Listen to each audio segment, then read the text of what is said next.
Okay, so now when you're going to look at thumb range of motion, we're going to start with the CMC joint.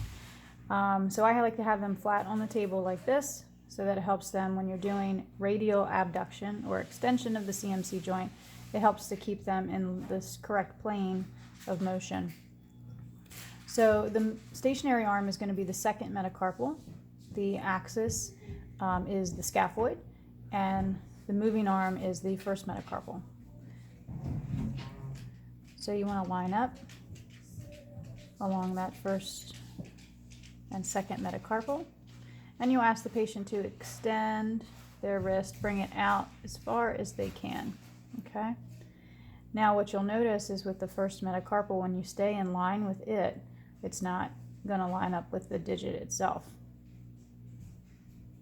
So I like to kind of put my fingers on either side of the arm of the goniometer to make sure it's staying nice and in line with that metacarpal.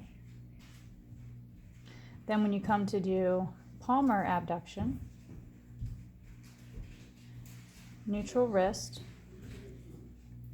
want to bring them down into that plane, and it's going to be the same as far as the stationary arm and the moving arm.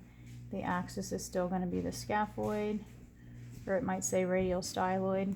And now sometimes I'll give them something to move towards, so I make sure that they're staying in the correct plane. So I'll say bring your thumb out away from your palm, and you do the same thing. So you keep in line with the first metacarpal for the moving arm, second metacarpal for the stationary arm, and the axis is the scaphoid. Okay, now moving down to the MP joint, I just come dorsally over that, and you can still use this goniometer with the longer arms, or I take one and cut it so they're shorter, and it gives me an easier goniometer to work with.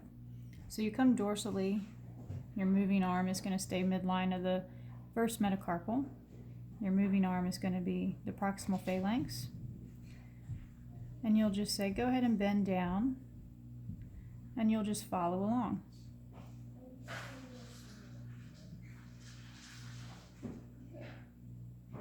You're going to do the same thing for the IP joint.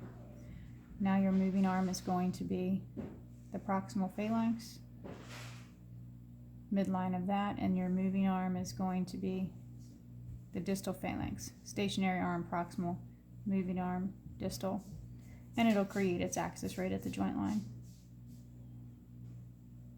Now when you're looking to do extension, I usually will come then on the radial side of the thumb, because it can be difficult to line up with the first metacarpal through this bulky thenar eminence. So then I will come to the radial side of the thumb,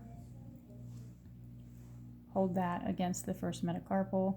The axis of course is the joint line, and then you're going to keep the moving arm along with the proximal phalanx.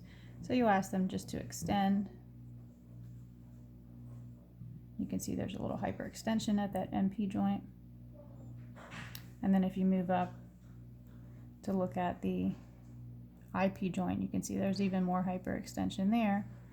And you just want to make sure you're keeping the midline with the distal phalanx and the proximal phalanx.